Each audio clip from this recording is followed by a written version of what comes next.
Retailers prepare months in advance for Black Friday and come up with creative ways to stimulate our insatiable desire to buy more.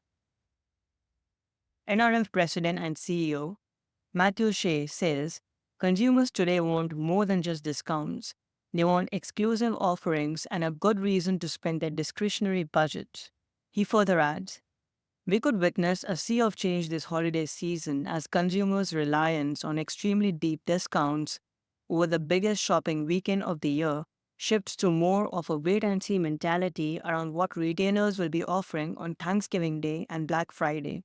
We positive retailers have a few tricks up their sleeves that will draw their customers to their stores and websites, deciding the deals are worth it after all. Retailers throw all kinds of temptations our way.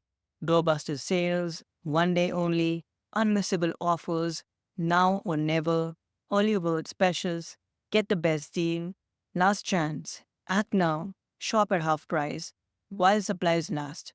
By employing these anxiety-inducing buzzwords, retailers fuel the frenzy of Black Friday. They cultivate the illusion of scarcity and hence pressure people into buying items now and asking questions later. All they want is to see carts stacked up with multiple items. As Target CEO Brand Cornell says, what I've been most interested in is what's in the basket. You look at the people who came out for a specific item, but then they have actually taken the time to shop other categories, which is really important. The fear here is seeing baskets or carts with one item. It's easy to get caught up in the panic when we believe that our resources are limited. Unfortunately, this drives people to believe they need to buy up bargains fast, even when some of those quote-unquote bargains aren't bargains at all. In reality, the Black Friday deals aren't even that good after all. They're only designed to look attractive on paper and to get us to act on impulse. Retailers try to seduce us with a limited time offer and coerce us into purchasing stuff we don't need by creating the fear of missing out, FOMO. Retailers also take advantage of human psychology and invoke our primal brain, forcing us to behave like our hunter-gatherer ancestors by creating false scarcity and using alarming and somewhat frightening colors, mostly shades of red, to highlight their offers and deal prices. As a result, many people end up spending more on items even if they can't afford those items. And due to this, they accrue heaps of credit card debt. Black Friday is just right around the corner. And it'll be safe to assume that a majority of people are still paying off the credit card debt they racked up over the holidays last year. Kimberly Palmer, personal finance expert at NerdWallet, says, it's so easy to overspend with all of the excitement, and people forget that they will have to pay all of that debt off eventually. Instead of spending recklessly, she recommends setting a budget ahead of time. Along with that, I'd also recommend not to use credit cards at all if you want to buy items this holiday shopping season, especially if you're in deep debt right now. It may be difficult to control your impulses, but in the long run, it'll be totally worth it. The retailers these days set up multiple traps both in stores and online, and due to these clever marketing strategies, they're winning big. It's rare to see a cart with just one item in it.